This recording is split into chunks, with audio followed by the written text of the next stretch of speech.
Hi, everybody. It's Karen Marie Shelton, and I am here with another edition of Script and Musings. It's from the Collective of Many, the publication. And today, my guest is supposed to be Brandon Ellrich of Brandon Ellrich is So Gay, but I have not seen Brandon. I sent him an invitation, but I don't know if he's ghosting me or what's happening, but I don't see Brandon Ellrich. I'm going to invite him again and see if he comes. Oh, he joined. Brandon, I just sent you an invitation. Oh, here he is. I wish I had a drum. I could play drum roll because Brandon is going to be joining us here. Are you here, Brandon?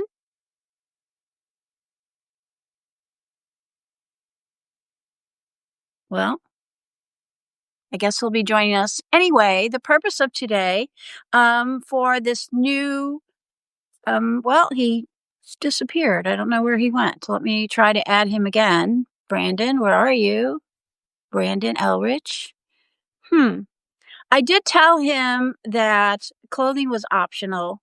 So, it's possible that maybe he decided to come without clothing and he, is going to, okay, Brandon, you're here, but how can I can't get you. Where are you? I keep inviting you.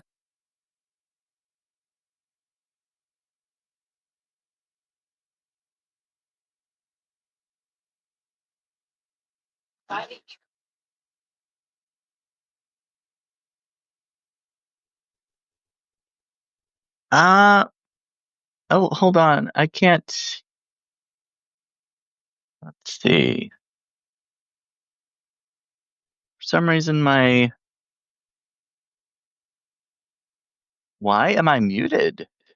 Are you muted? Oh, there we go. Now I can hear it. Okay. Remember when you did the podcast? What was it in what city were you in where you were doing your live tour and you were muted? Oh, and I'm echoing too. Oh, Peter, can you hear me? Peter William Murphy, can you hear me? I can hear you. Okay. But I'm hearing my voice echo. Okay. Do you have your computer on or something? I don't know. Nope. I'm nowhere near a computer. This is just my phone. Oh, well. Do you want me Maybe to I'll get rid of re-invite that. you? I don't know. It just keeps. I keep hearing my voice. Do you want me to close you off and invite you back? We can do that. Yeah, maybe if that's all right. Okay. All right. I'm going to do that. Well, Peter's here, so I can talk to him, and there's a few other wonderful people here, so I'm going to try it, and then we'll do it again. Okay. Sorry. Oh, no, that's okay. Remove you, and then we're going to try it again. Brandon Ellrich. Brandon Ellrich is so gay. Hopefully he's coming on. I'm so honored, Peter William Murphy, that you are here. I'm not dressed as a ghost, so I don't know if that makes any difference. Oh, and Jeffrey has joined us, and Tyler. So good to see you all. How's this? Does this work? Well, I still hear the echo. Oh, well, I'm just going to have to get over it, I guess. All right. Well, the reason that we're here today is we're doing a series of weekly chats for Script and Musings for the Collective. And you are one of the writers for the Collective. And every week we're going to have a new writer from the Collective to come in and talk to us. And you don't have any questions because when you asked for them, I said you had to just, off the top of your head, you have to say the answer. So do you want the first one or do you want to do a little introduction first? Or do you need to adjust your shirt? Yeah, it doesn't look right. It's like, I don't know. Maybe you should have worn your apron. I'm surprised you didn't wear your apron. Well, I'm not wearing pants, so. Well, okay. Well, that's good. I mean, TMI. Why don't you introduce yourself briefly? We know that you're Brandon Ellrich, the writer from Brandon Ellrich is So Gay. We also know that you do cooking shows, and you did something with chocolate waffles. Hi, Dana. Thank you for joining us. Hi, Beth. Thank you. You want to do a little intro about, your work? Well, yeah. Well, you already said I write for my main publication is Brandon Ellrich is So Gay. So gay. I also have a publication called The Gay Pussy Lover, Gay Pussy Cat.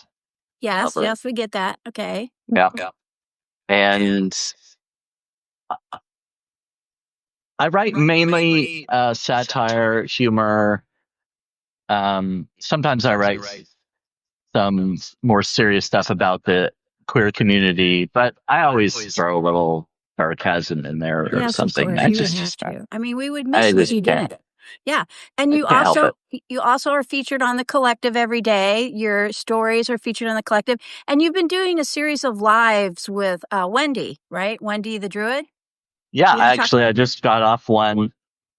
I've been doing this. She does trauma work every Tuesday and Thursdays, where we talked about different kinds of trauma. A lot of times it's religious trauma, but yeah, we talked about relationships today, as far as like our coming out and being kind of well, how that affects our different relationships. But yeah, I also write for Gen XE. Well, I've only written one on their publication so far, but because not all of my stories or my articles are specific to Gen X. So, um, but anyway, Well, you have a very busy life with all the cooking and, all oh the yeah, lives that you're doing. Yes, So, let's get to the questions because I have a whole list. So, so I just asked you what you're writing, what you're currently doing. Is there anything that you're currently scribbling or writing or developing that we don't know about yet? always. Well, do you want I to mean, share any I've of it? always got. Let's see. I don't even remember. I've Oh, well, I just finished Ginger Cook. If I don't know if you're familiar with her or not, but she's very funny. She's been doing this series of interviews, question answer interviews with different writers, and I'm going to be one of those. So she sent me the questions, I answered them, sent them back. So I'm not sure when she's publishing mine, but she takes your answers and flips them on their heads. So whatever you read from her, don't necessarily believe it. Okay. And you were also on Peter William Murphy's show, right? I was on there just I think earlier this week, Oh, maybe. I didn't see you. I'm sorry. Oh, that's all right. I mean, he tried to Matt Damon me. He brought me on, and then said, "Well, that's all the time we have." Oh, wow. That's funny. Yeah, you're But very busy. You have a very, very busy with all the things that you're doing and all the writing you're doing. And oh, wow. Miranda's here. Hi, Miranda. I love her work. Okay. So, which topics make you lose sleep, but in a good way? And why do you keep writing them? Why do they keep pulling you back in? These topics that are keeping you awake at night. topics that are keeping me awake at night. Yeah. I don't know. I mean, sometimes I feel like there are things in the news that I feel like maybe I should cover and don't. But like a lot of the political and serious stuff I don't write about. Um, there are so many other people that write about it, and I think we all have our different roles. And I feel like mine is more on the entertainment side, the lighter side, and I think we need that. I mean, I come to Substack to consume some of the news and stuff. I watch the different uh, different lives of people who are good at reporting the news and making us aware of different topics that we need to know about. And I feel like I'm not in that role. I I take some of those topics and maybe weave them in, and like I said, uh, insert some sarcasm or whatever. But yeah, I feel like that's more my job. And I So guess keeping me up at night, I'm not sure. I'm not sure that anything does. If I think of things, I get up and I'll write it down or put it in my phone, and then I can go to sleep and I'll pick it up. I'll look at it later, and if I can read my handwriting or decipher what it is that I put down, then I'll start the draft and maybe make something out of it. But yeah, I sleep uh, pretty well at night. I don't have things that keep me up. I try to, you know, get rid of them before I go to sleep. so you're not a sleep writer. You don't write in your sleep. You're not half awake when you scribble these notes or put them on their phone. Right, put them on your phone. Right. I can't say that I've never done that because there are sometimes, especially with dreams, I'll write something down. The next morning, I'll look at it and like, what the hell was that? So Yeah. sometimes it doesn't work out very well. Yeah. Well, I get that. Well, along these lines, segue into the next question. If you could throw away all the rules of writing that you've learned throughout the years and you could just write any way that you wanted to, what would you do? I would stop capitalizing for one thing. I mean, clicking that shift button while you're trying to doing the other things and switching back and forth. If you're writing a capital I, you got to click this shift button, and capital W, it's the other shift button. That's just too much. Too much Just work. get rid of the capitals. Just Anything else? um hmm. How about I never really quotation thought marks? about I it. hate quotation Oh, marks. Quotation quotation marks. marks. Yeah, the only thing is with your, I got to look at it from a reader's perspective too. So I want to know when somebody's speaking and stopping speaking. So I don't know what else to put in place of that, but we gotta have something, I guess. Maybe asterisks or something, the beginning and the end. What do you think? Little stars or Yeah. yeah, emojis maybe of talking mouse or something, beginning and end of the sentence, like a talking mouth. Oh yeah. Yeah. If there were a button for that, see, I don't want to have to push the shift button. That's the something I'm getting rid of. Oh, yeah, the shift. You don't So want the shift. No, that's not going to work. Yeah, well, that's starting good and though. ending. I agree with you. The shift, that can be a real pain in the butt. What's the biggest creative roadblock you've ever hit? And Hmm. have you been hitting them lately or those in the past? And what do you do to break through them, to bust through them?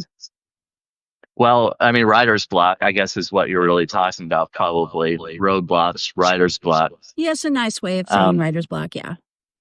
I guess so. But one way I try to eliminate that is having several different projects going at once. Like I'll have different ideas. I've got a few different drafts of different types of articles, and I'll start them. I don't necessarily go from the beginning to the end. I might just have an idea, so I'll just write a few notes and I'll leave it alone. I'll think of something else. I'll start a new draft, write a few notes about that. Um, then I'll leave that alone and go back to something that's a little more established and finish that up. So even if I do hit a roadblock on one thing, I'm writing along and I'm like, I don't know where else to go with this. Get out of that draft, go into another draft. It's a completely different story, has nothing to do with the other one. So I can, completely change my mindset and look at this draft like, okay, it's like a new subject, a new, I don't know, new perspective. And so I may be able to write something about that subject where I was blocked on another one.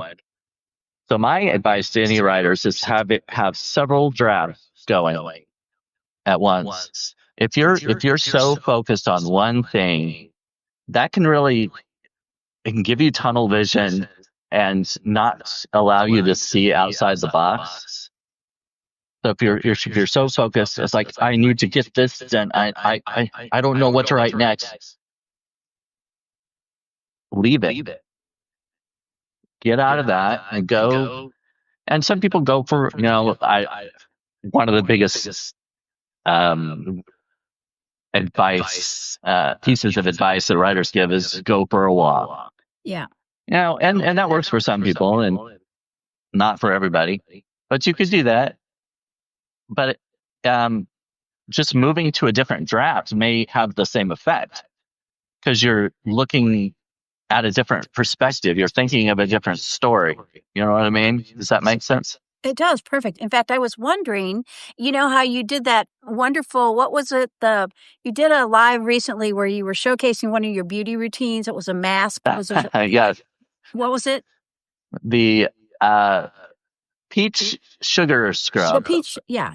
Okay. Yeah. So if you're having a writer's block and you're sitting there really working on something, you just pop up and go, oh, I think I'm going to do like a hot chocolate mask, or maybe I'm going to, highlight my hair, or maybe, I'm going to, plump up my lips or something. Is that something you might do to get out of the block that you might be in? Yeah, you do something completely different. I've got cats, and so they naturally distract me anyway. But yeah, I don't know. I don't know if the dyeing hair part, because if I'm in the middle of dyeing my hair and an idea comes to me, I'm like, I've got these gloves on and with the dye, and I'm gonna have to, take those off. True. But you're getting rid of the capitalization, right? You're not going to have to use that shift key, so that'll make it a little easier. Right, it would be. Mm-hmm. And speaking of your cats, does Zach help you write? Are they there with you now? Your two cats? Well, he was. Zach was because he has he has a thing for your feet, right? He does. He does. I just posted a picture of it a few days ago. He likes napping on my shoes. He takes my sock and rubs it on his head. He sleeps on my feet. But I was in this chair right beside me, and he got up here and he liked this chair, and he was trying to use his paws to scoop me off the chair so he could sit in the chair. Makes sense to me. Yeah, so I had to switch chairs. Yeah. I've got a chair over here. I switched. Does he ever... wouldn't it be great if there was some way you could train him to maybe you could dictate to him what you want your story to be and he could type it for you? He probably wouldn't have problems with the shift key. What do you think? You remember Saturday Night Live many years ago, Toonses? Yes. The driving cat. But yeah. It's one of the episodes that was showing his typing on a typewriter and his paws were just going like this up and down. Yes, hilarious. So stupid, but hilarious. Yeah. Is there one central theme, which may not be true because you are a very eclectic person? I try to be, yes. And by the way, side note, one of the first lives you ever did on Substack was with me and Zach, if you remember that. We were going to do it on both your cats, but one of your cats was outside shopping or whatever she was doing out there. But Zach was in there and he actually appeared on camera briefly. And I remember when we talked about it, you said, oh, I haven't done a live before. I don't know. You were a little bit, and look at you now. You're a big star. I mean, you're all over the place. You're on all the lives. Look at that, right? Yeah, I know. When I first... I tried to put my bathroom guy said I was echoing, so I put my earbuds away, but that didn't stop it. Oh, what the deal is audio this time, but I don't know what to do about it. Does that sound better? We've already tried. It's still echoing for me. Right? I know. It's so frustrating. I don't know what to do about it. Anyway, lives that you do? No, I mean, sometimes if I have my computer open at the same time that I'm doing the live, I can hear myself. But if I mute it, then it's fine. But my computer's closed. I don't know. Maybe there's a ghost somewhere that's causing the muting. What do you think? I don't know what it is, but anyway, your question was... Well, what inspires you? Or in other words, do you have a muse? Do you have something that really sucks you in all the time? It's like a central theme of your life when you write. A central theme of your writing life that inspires you.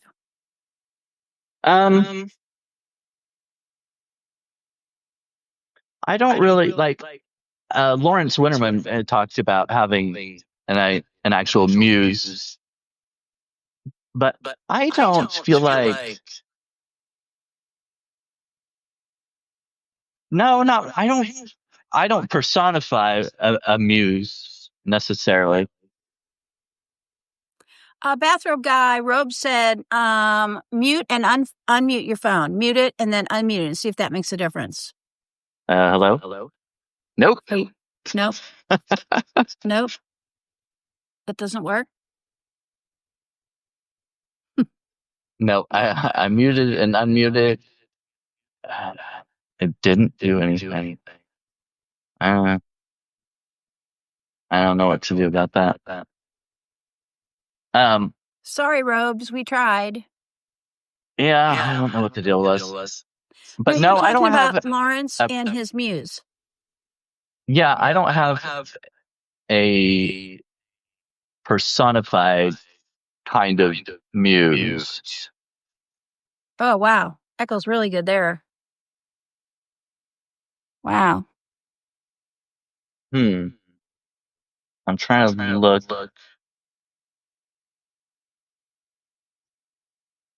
Well, we could stop and start it.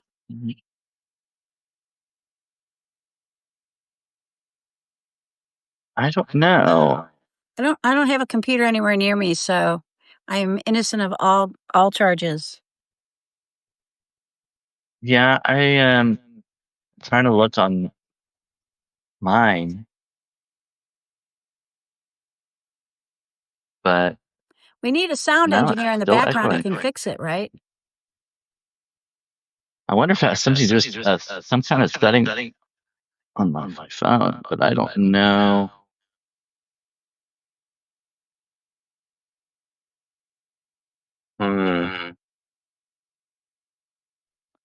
Well, sorry, I don't know.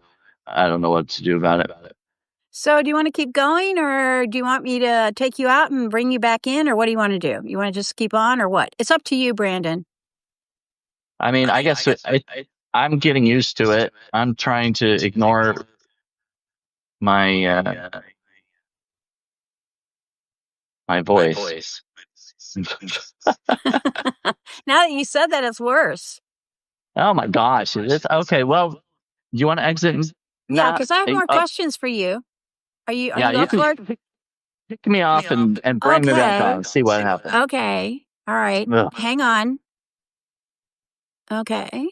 I'm going to remove Brandon, and thank you to everybody. Thank you, Robes, for your suggestions. I don't know what's happening with that. I've noticed lately that several of the lives I've been on, this is a problem.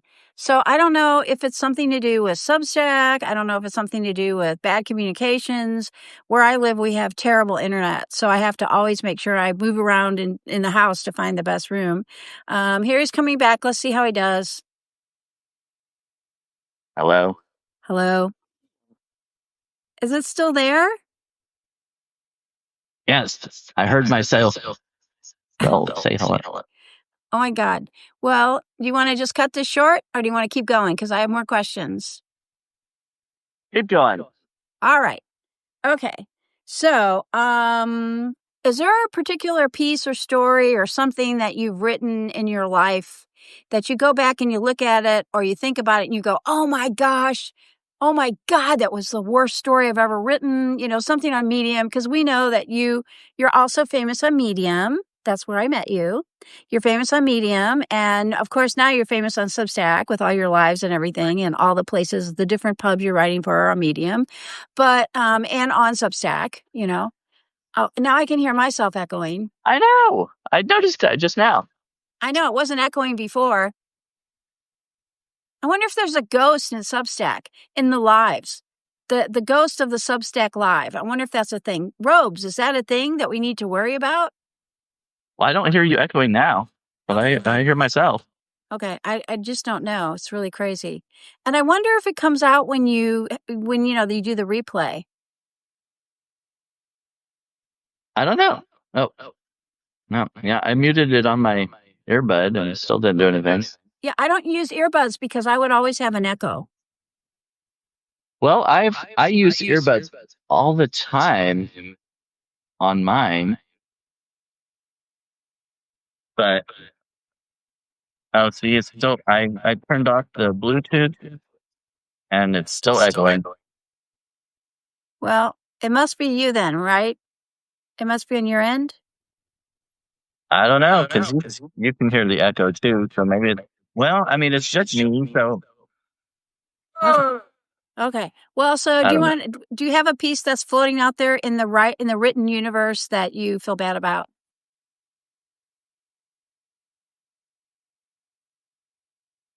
Every one of them. No, um, there are many that I write that I go back and I'm like, oh, I wish I could have said that or not said it that way, or I could have made it better. I mean, I'm kind of a perfectionist sometimes. I don't know if all writers are like this, but I want it to be as good as possible. But you just have to get over that, or you'll never publish anything. When you think about things like, I have the same thing. Like I've been writing on Quora since 2012, and I'll go back to one of my 2012s and I'll read it and I'll be like, oh my God, I need to take my name off that. But I still, I might go in and edit it and clean it up a little bit, especially if there's something really heinous there. But do you go back and you edit your stuff, or do you just kind of leave it and go, this is part of my evolution? There have been a few times where I've gone in and edited it after it's been published, and like there may be like a little something I'm like, oh, I I gotta change that. It just really bugs me. Maybe nobody else noticed it or would notice it, but it just there, it's in my mind. I'm like, uh, even if it's something of I forgot a period or whatever it might be, but sometimes I just have to get in there and edit it. Yeah. Yeah. Well, so do you ever do you ever get negative feedback online? Like, I get a little bit because I've been writing a lot about reproductive health and reproductive Yeah. rights, which somebody needs to do that. In fact, the reason I'm writing about it is because there's not enough written, and we need to keep the narrative going, so that's why I'm writing about that now. But do you ever get any kind of hate or negative, or like, I don't know if you do on Medium. It seems like it's pretty low on Medium, but I have gotten some stuff on Substack. Do you have that, and what do you do when it happens? I very rarely have gotten anything negative. Um, I would say actually I had more on Medium than I have on Substack. Really? I haven't had anybody, at least not personally attack me or anything like that. There was like I posted a note. I took a picture of a Cheerios box about. I was like, has anybody ever tried these? These are really good. And somebody let up the comments like, these are nothing but you might as well just put a cup of sugar in a bowl, and this is why Americans are so fat, or Oh blah blah. my God. But Well, you're not fat, so what are they talking oh, about? I I know, mean, no, he you're wasn't the attacking opposite of fat, me. So it so that was like, I mean, he was saying these things are horrible, but he wasn't attacking me personally. I still deleted those comments because I was like, I don't need that on there. I Right. don't Why should you keep care. that? Yeah, Yeah. why? What's the point of him doing that?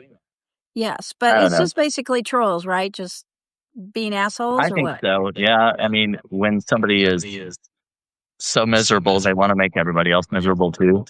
Yeah. I don't know. Yeah, I know. I've noticed that a lot, that people are very anxious right now, which of course we all have a good reason to be anxious, and they're on edge and they're nervous. Like, just the other day, my husband and I were at the grocery store, and we're very polite, pleasant people. I mean, we're so pleasant. It's ridiculous. It's almost disgusting.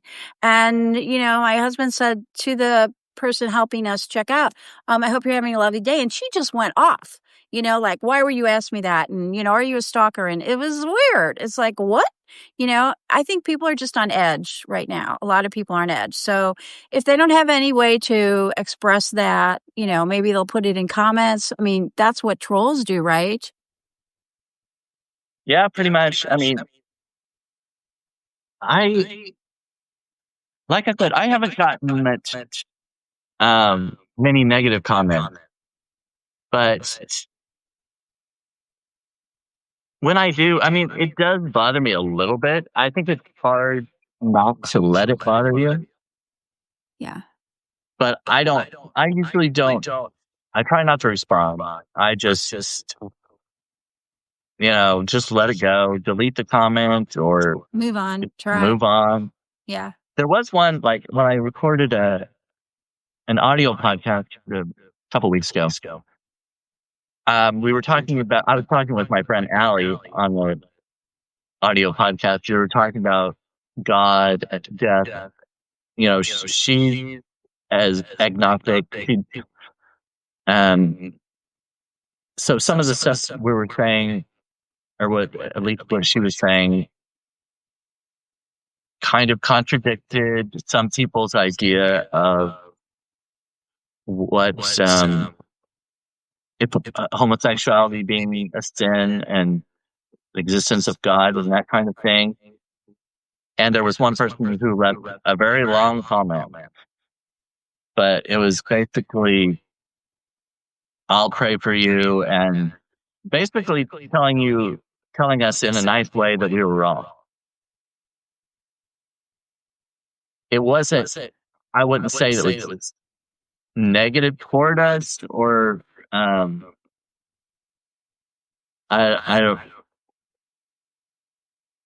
you know what I'm saying? It Yeah, was it was just sort of contradictory, they were talking down to you, or it was being degrading, or it was just kind of judgmental, but judgmental. Yeah. in a passive aggressive kind of way. You know what I mean? Right. Kind of, Right.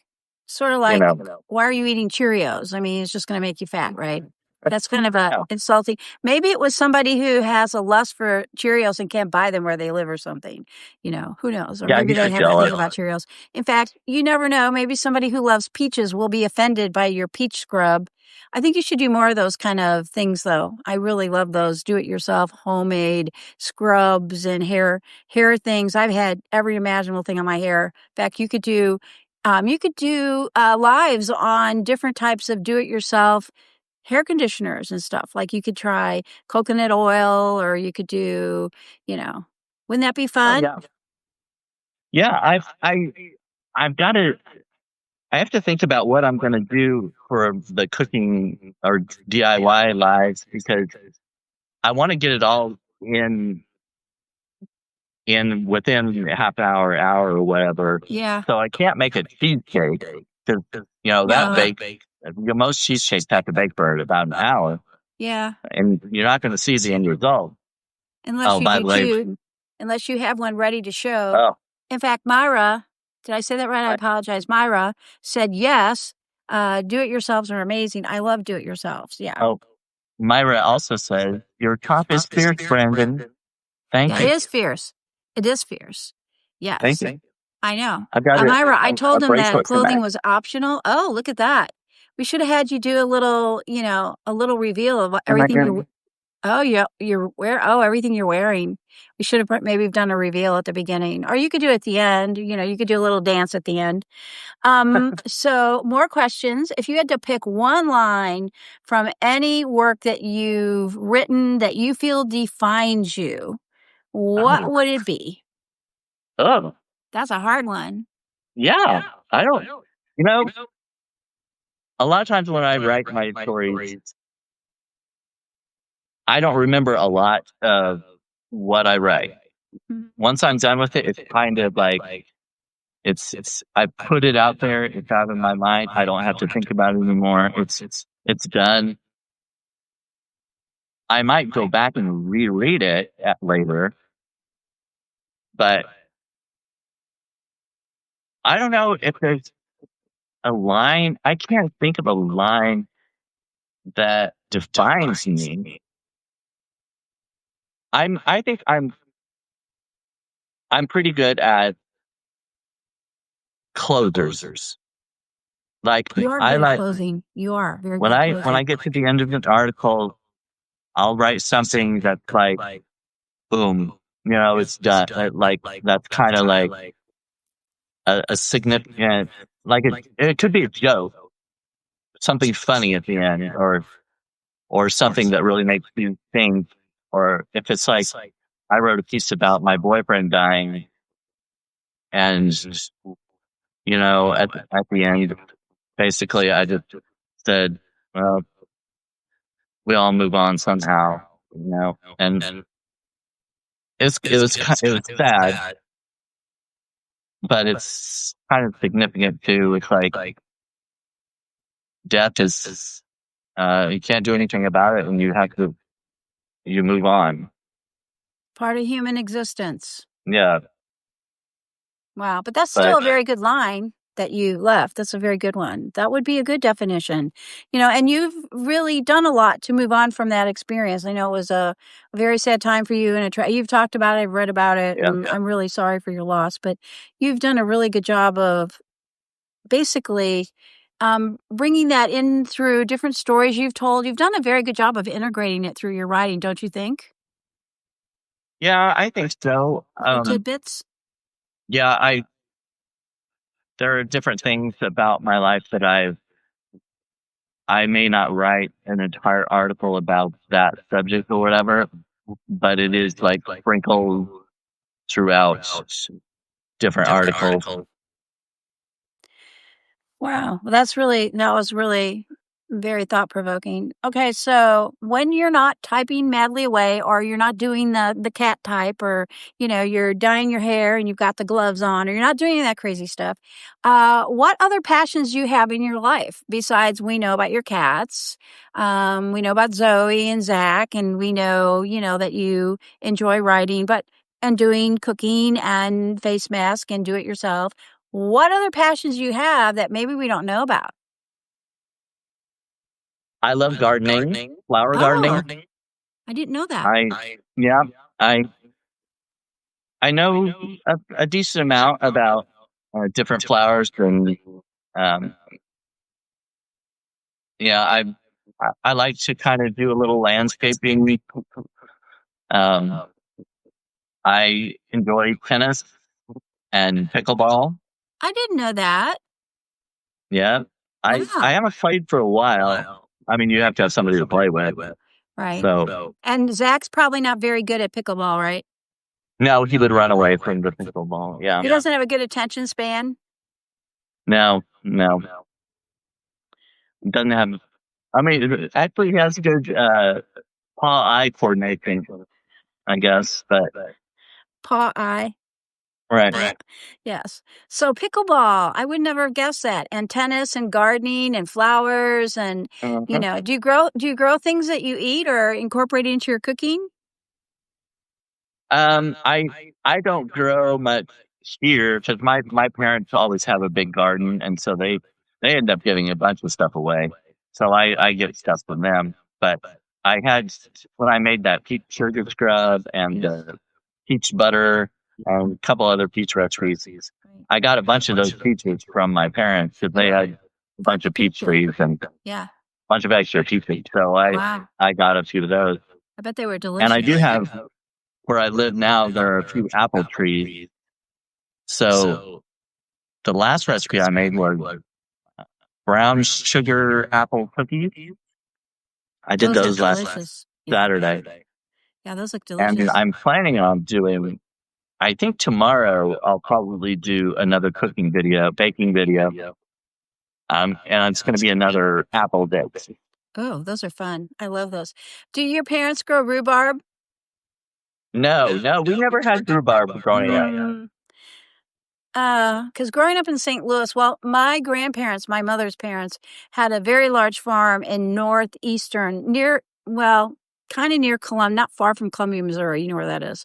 And they had a big farm, but they also had a farmer's garden, so because they would grow, tomatoes, and they had wheat and cattle and pigs and chickens and all that, but they also had like a little garden. It wasn't that little, but it was pretty big. And then they would take everything to the farmer's market once a week and sell all their stuff, but they would grow rhubarb.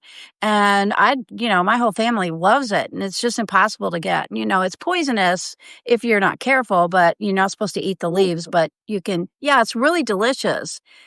Have you not had rhubarb pie? I had a cousin who made it was a combination. I think it was strawberry rhubarb Oh pie or yeah, a lot something of like people do that. strawberry rhubarb. Yeah, Yeah, but and rhubarb it's really good. My family yeah, it used to wasn't fight bad. over it. Yeah. Anyway, my mother at one point borrowed 3 of the rhubarb plants and took them to St. Louis and grew them in their backyard. And people would come over and go, "Why do you have these ginormous weeds in your backyard?" It was actually rhubarb. And, she'd harvest it and everything and freeze it. And whenever there was a special occasion, she'd make rhubarb pie. Oh my gosh, Charles is here. So good to see you, Charles. I hope you brought Jade.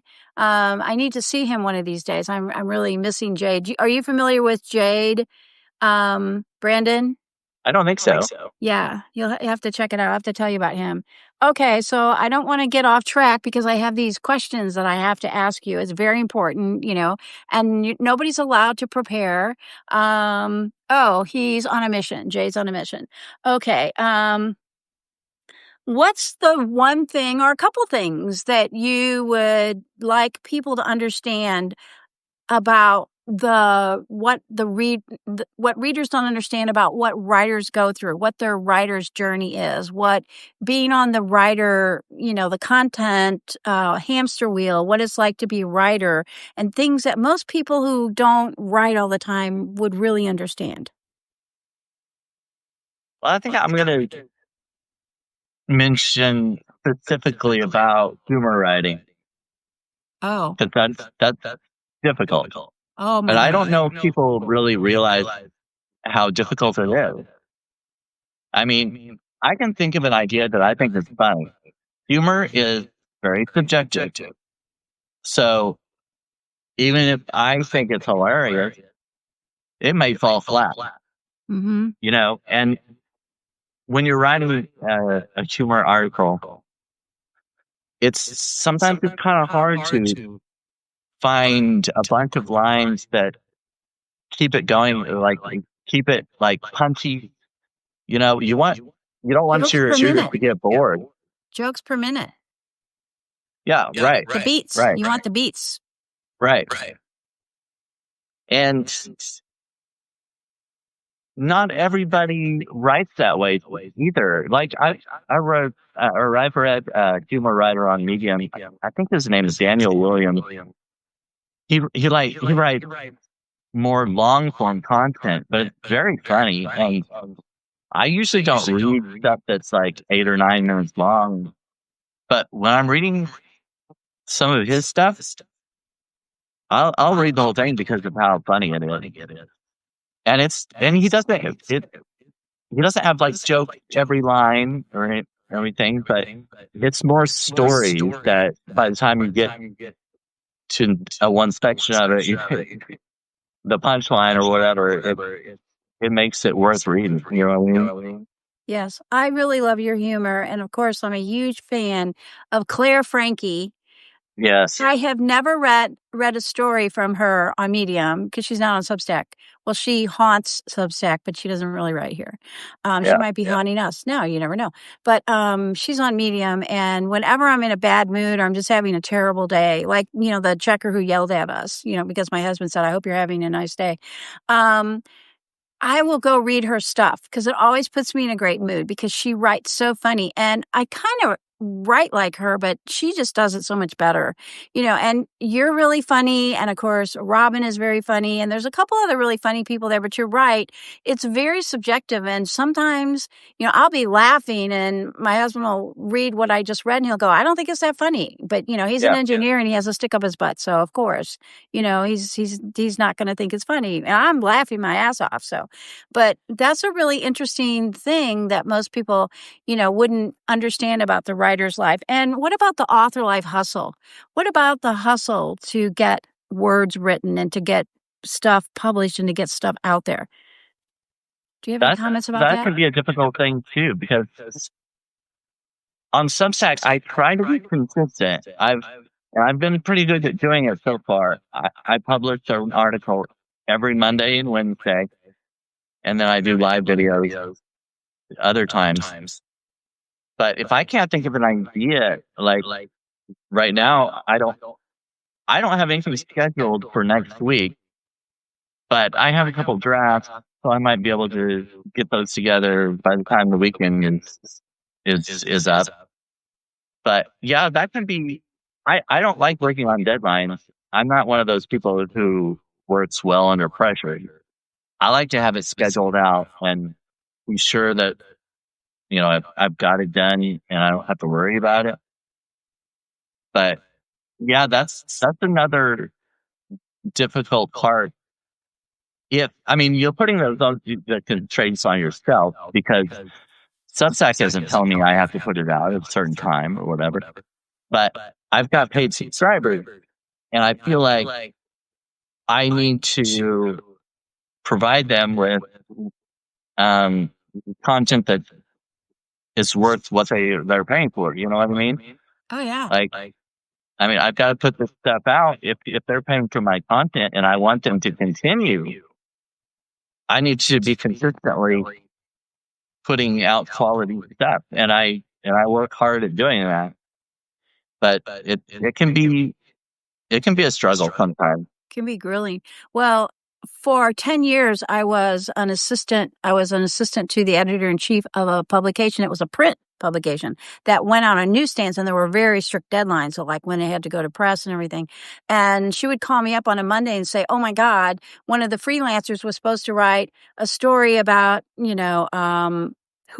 some celebrity's hair, and they didn't do it. So you need to whip out like 2,000 words on Demi Moore's current hairstyle. And I need it today by 5 o'clock. Can you do it?" She'd be calling me at 9 in the morning. And I'd be going, and not that I love or don't love Demi Moore. I mean, she's great, but, I had to sit down and kind of put my mind into the headset of what's she doing with her hair, and what am I going to say about it, and blah blah blah. And that was really hard, and that's the whole deadline thing. And there was also a time in my career where I was a technical writer, where I wrote technical documents, and a user would call up and say, "Hey, we need a user's guide on how to install this software." And then my boss would come in and say, "Oh, by tomorrow I need you to write a 30-page user document on how to install the software."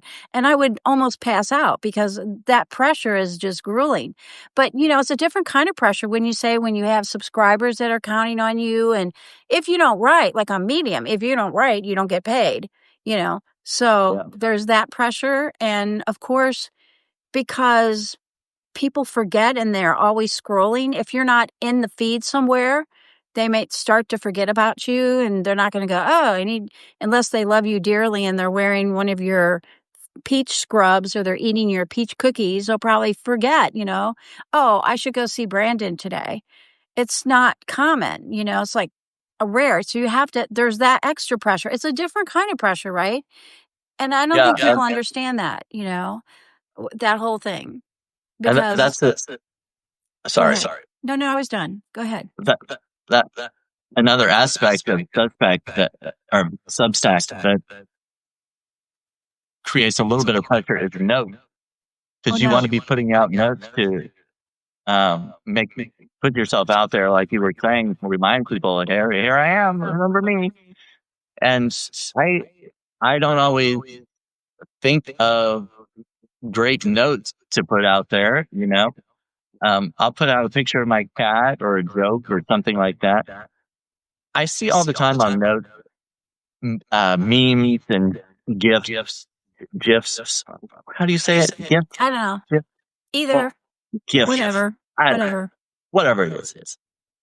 And I see people doing that all the time, and they take them from the internet or whatever and put them out there, and they're funny, yeah. But I don't like to put out stuff that somebody else created. Yeah, I don't either. I'm not saying it's bad for other people to do it. I'm not dissing them or anything, because it's funny. I like it's just not your stuff. brand. You want to stay on brand, right? There have been a couple times I put out a meme or a GIF that I found, but very rarely will I do that. I like being original. I've created my own GIF. There was a couple times Zoe, I would she'd put her call over her face, and I clipped that video and I made a GIF out of it and a little joke. So I do try to do my own stuff as far as the GIFs or memes or whatever. But sometimes, a lot of times, well, the jokes and stuff I write on notes, they're all original. I don't take them from anybody else or whatever. I try to, I use my own pictures, and I try to think of something funny that goes along with that picture. But I try to be original, and I don't know if a lot of people appreciate it as much as I wish they would. Yeah. But I value originality and creativity, and so I want to be that person. I want people to put value in my creativity and originality, and I hope that they would. But I can't force anybody to do anything. No, but I understand where you're coming from. In fact, I don't do notes very well. I'm trying, but I tend to be on fire. Oh, Harry says it's positive to recognize others' art. Yeah, that's a really nice comment, Harry. He said it's positive to recognize others' art. Brandon. Yeah, that's true. The way Well, yeah, you say it.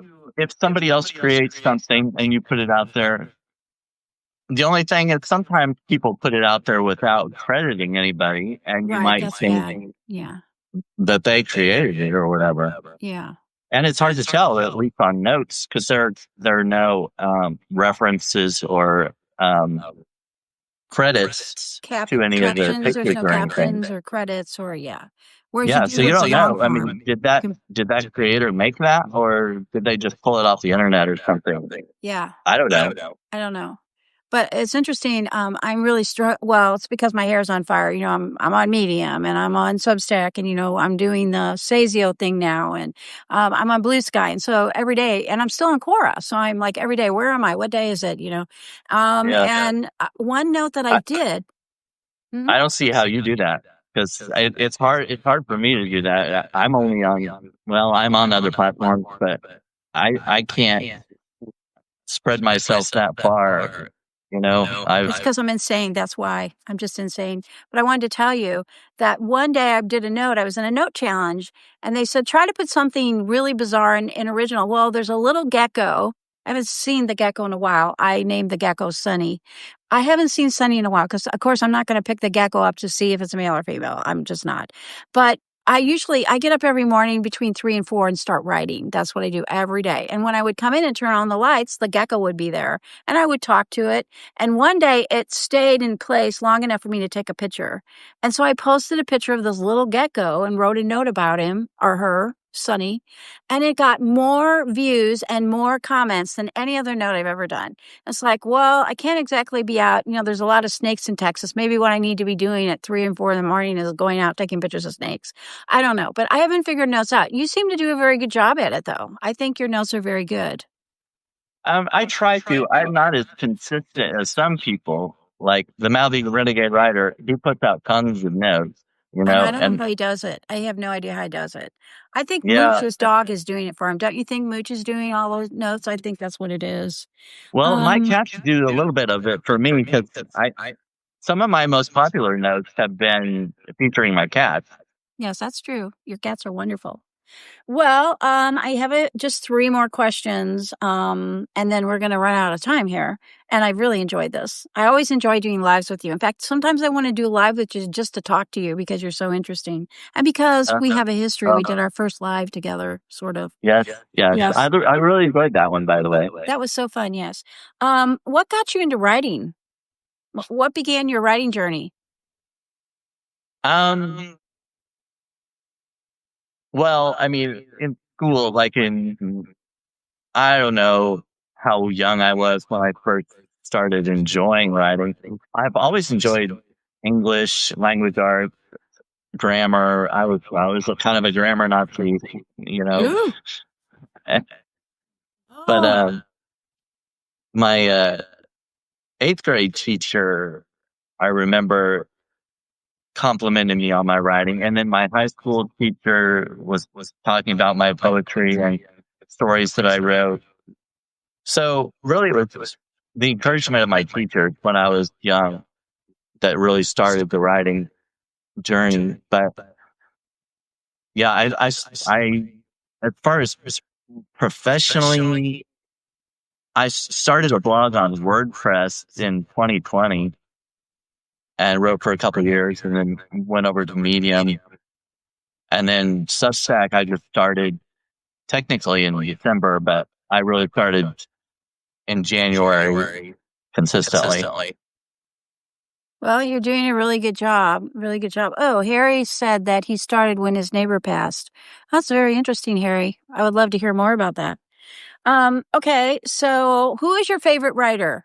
Do you have a list of 4 or 5, or do you have one in particular that you read all the time, or you go back and read them, or they inspire you in some way?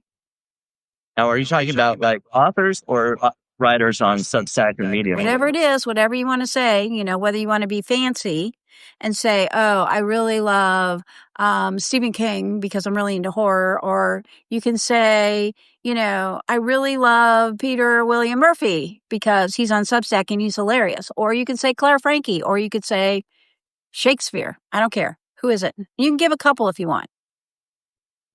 One of my favorite authors has been Agatha Christie. Oh, yeah. Great writer. I love all of her books. Dr. Seuss. Of course. I've always loved his stuff, and there's always like a moral lesson behind it, even though it's silly and funny. And Lewis Carroll, good one. Yeah.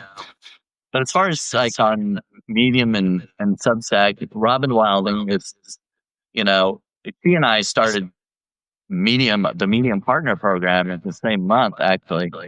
And of course, she's much better at marketing and doing all that.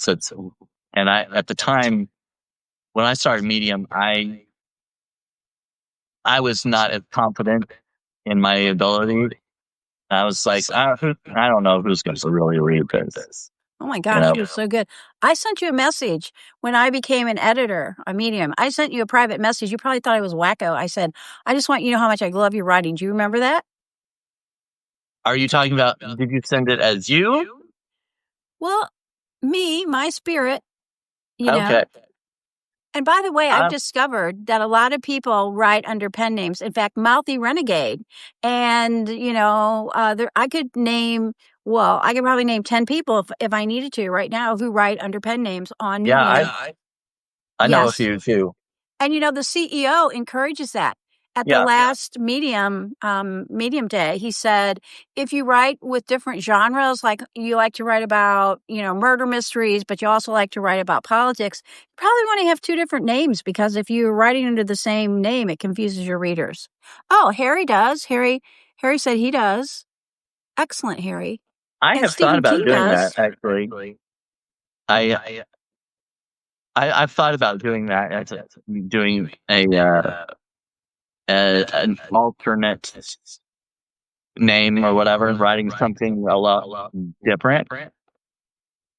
I haven't done it yet, but I'm thinking about it. You know what? I find it really makes me very creative, because in having these different personalities, my basic 2, my husband will read something. In fact, he didn't know about my alter ego for a while, and he would read something and go, oh, you should read this. This is a really good piece that this person did. And I go, uh-huh. And it was me, I write differently. I do feel that I do write, but it allows me, my pen name allows me to just really pull out all the stops and be whoever I want to be. Whereas with me, I don't want to go to jail, and I don't want to make anybody angry, because I'm a really nice person and I don't like to upset people. But with my other, I can just go crazy, which I do. I go crazy. So, I don't remember. Harry would agree with that. I don't remember maybe the very first time you contacted me, but I remember. So, I mean, you were very supportive of me on Medium, and then of course on I always thought you were great, and I always felt that you had a lot to offer, and that you just were a tiny sprout compared to what you could be. So it's very wonderful watching you blossom and do all these things you're doing, which brings us to the last question, and we're almost out of time. Who do you wish would read your work? Huh.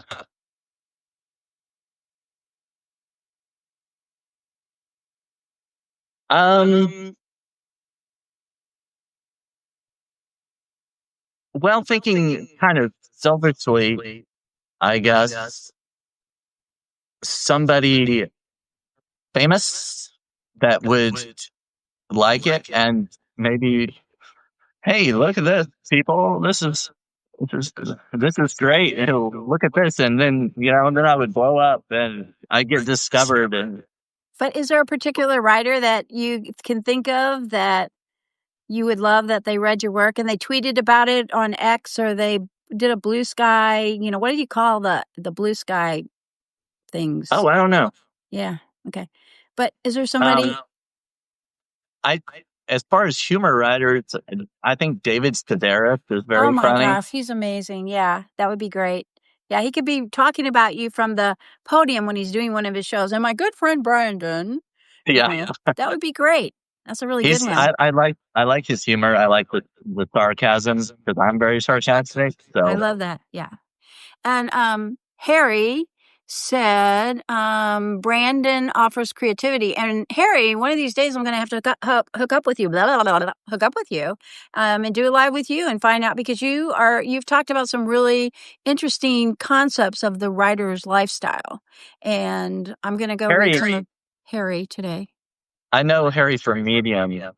He's written poetry and a lot. He's a very good storyteller. Oh. So yeah, I would recommend going to reading some of his stuff. I'll go have my altar follow him on me. Harry, I'll follow you on Medium as my altar, my ghost, and I'll follow you on Substack as Karen, and then I can read all your stuff. But if you're interested in doing a live, it can be intimidating. Oh, he's a genius. Oh, I love that.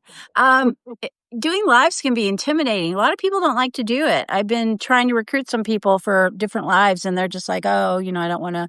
And I understand that. I understand. Yeah, there are some people that say. I mean, I was talking to Robin about this when we met, at oh yes, in you went to camp together. You both went to camp. Yeah, the Niagara. retreat. Yeah, Yes. but some people just aren't cut out for live videos. That's not their thing. That's not what they're good at. And actually, when I got on Substack, I did not plan on getting on video or doing any audio podcasts. I know you told me that when I asked you to do it. You're like, oh no, I don't. And by the way, Myra, if you want to do one, I will do one with you. I love lives. They're fun for me. I don't get freaked out. I don't chew my nails off. So if you want to do one, and Harry, anybody on this call today that wants to do a live, just message me. I'm under two sides to every story. Karen Marie Shelton. You can find me on Substack. You won't find me. Okay, Myra, yes. You won't find me on Medium because I'm a ghost there. Some people who know me well know my ghost, but most people don't, which I kind of like because then I can blow it out.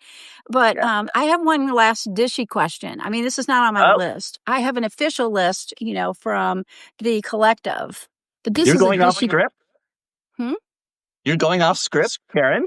I'm going off script. Yeah, I want to ask you. So you went to this writer's thing in Niagara, and you don't have to answer if you don't want to, because it might get you in trouble, but I know who was there. I know who the participants were, so I want to know, because I'm not allowed to really talk about her. She told me I have to stop gushing about her and everything.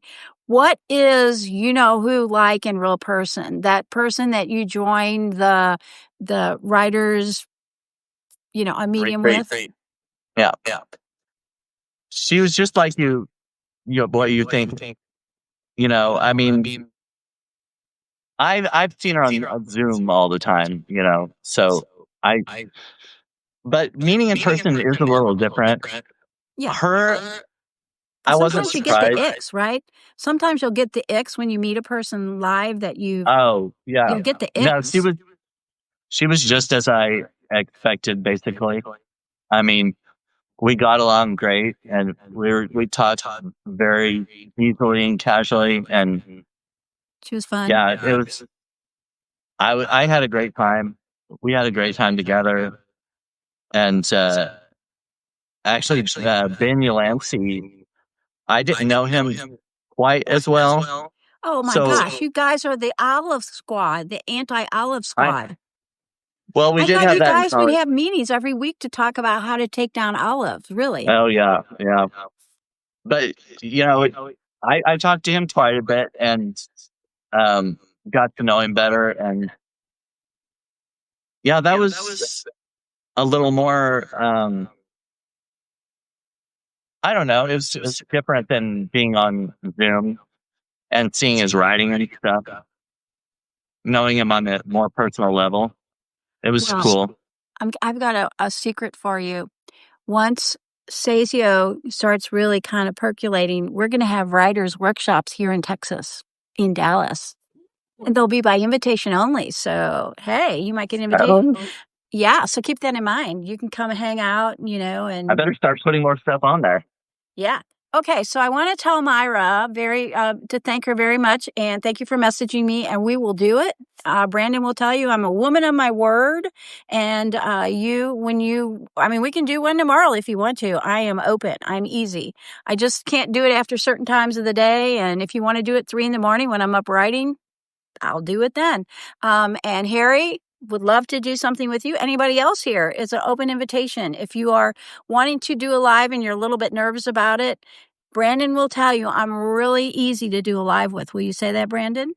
Oh yeah, especially like my first one.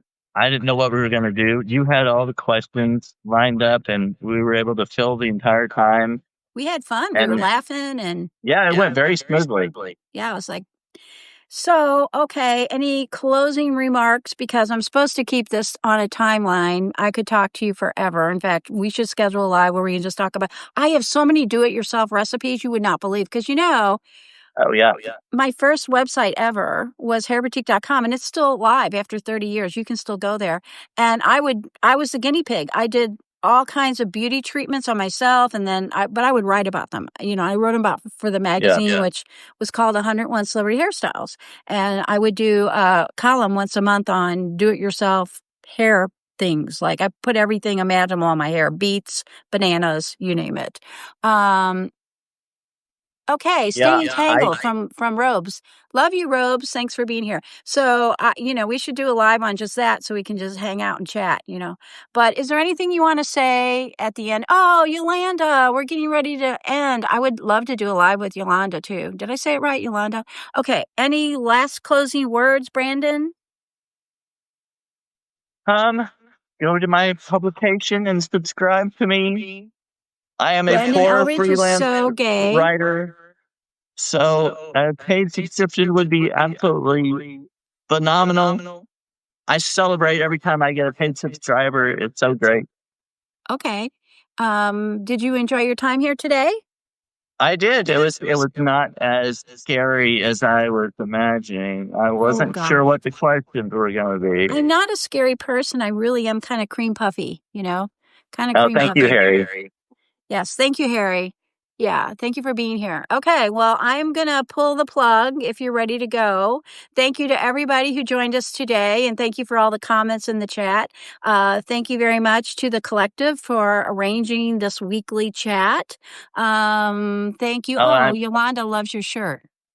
I apologize for the sound if it was echoing for other people. It actually got better towards the end. You want to stand up and twirl? Everybody's commenting on your pants. Oh, yeah. He can't stand up and twirl because he's not wearing pants. Okay. I could. No. We don't want to get kicked off Substack. Okay. Well, thank you very much, Brandon. Big hugs, and we'll talk soon. Bye. Bye, everybody. Bye. Bye.